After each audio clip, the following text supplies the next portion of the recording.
Hey guys, Kaju here, and today we are back reviewing another Fireball Beach Racer. Now this is the second one we've done of the lot I got for Christmas, so this will be the fourth one in total that we have done of the Fireball Beach series. This video will most likely also be the last video of 2018, so we're sending out 2018 with Danny Swervez here, which is pretty cool indeed. Now today we do have the regular version here to compare with later on. Now there are quite a few differences on this, which were a couple minor differences, but differences nonetheless that we can compare to, which I'm looking forward to. Like I did the other day, I've also got another car that I've got down here to review today in a separate video, which is Ryan Inside Laney, but we'll talk more about him in the review of when we come to him. I chose to do that now because one, I want to get it out of the box, and I thought let's try and do a bit more of an interesting one. So we'll do two, maybe less interesting ones, although Danny Swervez was one of the ones who was a little bit harder to find. And then we'll do Ryan Inside Laney, one of the harder ones to find. But I'm looking forward to that review. But this review is for Danny. So as we get into the packaging here, it's pretty basic, as you guys know, just exactly the same as all the others. We've got a picture of McQueen racing along the Fireball Beach there. And we have the Fireball Beach Racers logo up in the top right, and in the top left we have the car's logo. And we also have the name tag, Danny Swervez, and we have sand on the packaging as well. These boxes are also proper square, which I haven't really talked about much, but I suppose they're just like the normal die-cast boxes now. So we switch to the back here, this being the obviously European packaging, or whatever you want to call it, international packaging. We only have the picture of one car. It actually is different to the car itself because the eyes are a different colour. But yeah, we just have the car in a couple different names there. We have the Thomasville, no, not Thomasville, sorry, the Fireball Beach in the background, Disney Pixar Cars logo, and the Fireball Beach Racers logo once again, which is pretty cool. Now, speaking of the Thomasville Racing Legends, I would actually like to try and get some of them, but I have a feeling that over here in the UK we're not going to get them, sadly, because they're meant to come out in 2018, and people over in the US find them, obviously, and pretty sure some places in Australia, but we have not found them, and we've got 2 days left of 2018, so they may come out here for 2019, but my theory is because we have the Fireball Beach Races, our stores are just not big enough to have two lots of cars ranges on top of the regular ones, so a bit of a shame, but you never know. But I just haven't heard of anyone finding them at all, which is a shame, so I might have to look out on eBay for some good deals for them. But yeah, nonetheless, let's get Danny Swervez out of his packaging.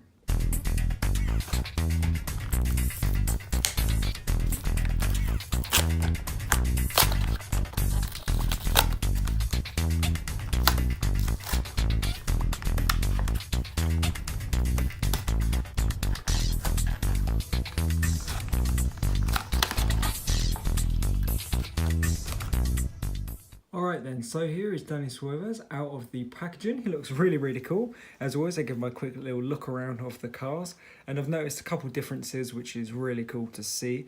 One thing is the sort of main thing to talk about, I suppose, is the eye colour. See, in the movie, his eyes, I'm pretty sure they were green.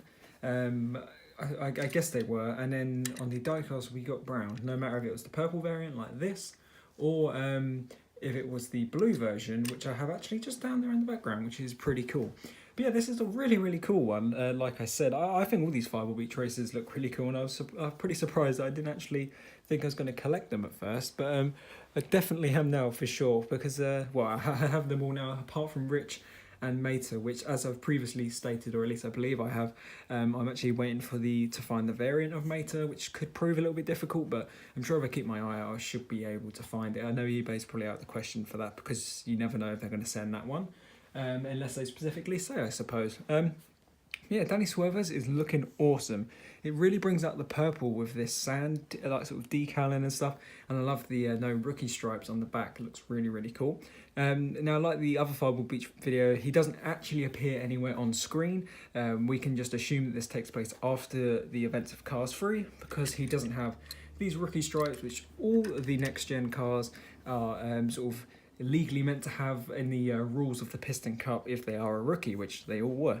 But on this diecast, they're off. So we can assume that this is his second season in the Piston Cup, maybe finishing the second season, we don't know, or just going into it. We're not too sure about the time, but we just know it happens after Cars 3 because of the minuses of the rookie stripes, which is pretty cool. I feel like if you guys, that's a reason to get them, is no rookie stripes. If no other reason you want them, I just get them because of the rookie stripe. But then again, if you don't feel that, you know, they're very, how do I word this? If you don't, you know, want them, you just think they're a bit pointless, and then that's completely your decision. But I just think they're pretty cool, to be fair. I do like the sand decals a lot, which is really, really cool. So that's enough rambling on about where he appears, or where he doesn't appear, more like. Let's get on to the physical review of him. So as we come up front here, we have his pretty cool expression. It looks really, really angry. Swervez is definitely the angriest looking next gen, considering in the film we saw him up front quite a lot. Maybe he's just a very determined racer. Now he races for Octane Gain, which took over from Bobby Swift, which is pretty cool. Now with his two vents here, they're looking awesome. Now he does look blue on camera, so I apologise for that, but I can assure you he is purple. And we also have the little decal down here as well, a metallic sort of foil. Now, I'm not sure if that's a chip. I think it is, which is a shame. Yeah, it looks like it is. Oh, well, that's a shame, but not to worry. It's so tiny. It looks bigger on camera. But yeah, all the decals look awesome. As we come to the front here, we have Octane Gain. It actually looks a lot smaller than the regular version, but we'll compare them after. And here we have his green eyes there. We'll give a good old zoom in. So you can see they're definitely different to his regular ones. Now here on the wheels, we just have plain black wheels with sand. We've actually minus the orange decal, which I'll compare them to as well. And on the side with the piston cup, combustor, carbon fibre and synergy. As his secondary sponsors, number 19 there. And we have the sort of foil, but it doesn't really look too foily here because it's all covered in sand, which looks awesome. Now this one has less sand than some of the others, which is why, I don't know, it's not, I wouldn't say it was my favourite one, because apart from a tad down here, there's not a whole load of sand. We do have these cartoony looking exhausts like we've seen on Eric Breaker and Spiky Phillips, whereas on the regular diecast they look more realistic, so I don't know what that's all about. We have the gas cap back here as well, and the Octane Gain logo. We have the sort of, I guess it's meant to look like sand, the sort of flat metallic-y look on the windows, which are cool. Roof flaps in number 19. Spoiler doesn't look a whole load different. I think they've just added a little different bit of, it might even be just the same, to be honest. Now as you come to the back, this is one of the biggest differences. We've got Octane Gain Turbo Vitamins OG, the little 19 up here. Does it have it on the normal? Yeah, well, yes it does. And we have no rookie stripes. I honestly think this looks a bit odd though. I feel like Octane Gain, it didn't, or at least Pixar didn't really design this too well without the rookie stripes. Like, it looks really good with these two stripes here. It almost looks like it's meant to have it, but I don't know, it just seems a bit, or maybe it's just I'm not used to it. I'm not too sure. Maybe I'll get used to it with time. Now on this side we do have the slightly different decaling, I think, or possibly not on this one. But here is the side. Also see the little blue arrow, which is on the other side. I just completely missed that. Yeah, not too much sand on this guy.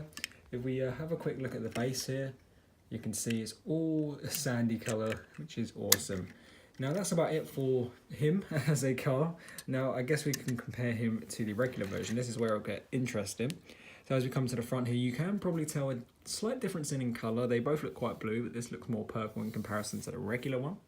Now if we zoom in, you can see the eye colour on the old one has changed quite significantly to the new one. So let me know in the comments which one is your preferred colour. I mean, I'm not sure. I think the green is growing on me personally. I wonder if they will correct it next year if the Swervez is coming out in 2019. Who knows? It almost looks like, because this car is very metallic-y already, we've lost some of the metallic, but it almost looks like the metallic for this is meant to be sand, so it makes sense that you wouldn't see the metallic colour. Now if we look on the hoods here, I'm pretty sure they're slightly smaller. It may just be me. It might just be me, to be fair, on that decal, so excuse that. But now you can see on the wheels, they're obviously dark black, which obviously they're not on here because there's sand, but we have lost this orangey, yellowy rim around the side, so it's all black now. Not a huge, disaster, I suppose. It still looks cool how it is. You can just say the sand completely covered it up, I suppose. I suppose it's quite a hard decal to do anyway, so when you throw sand into the mix, it probably gets quite hard. Now this is actually the first Danny Storm, I believe, with window bars. We don't have any window bars on any other, even if it's a purple one. I don't think, correct me if I'm wrong. Now here's one of the biggest differences, like I said, at the back of the car. You can probably see the OG on this, whereas you can't, I mean you can, but it kind of blends in more, whereas you can see it here. Some of the lettering as well, the 19, any orange lettering is a lot more prominent on the main one, whereas the white is about the same, to be honest. Obviously, you can see the difference in the bases and the severe lack of rookie stripes.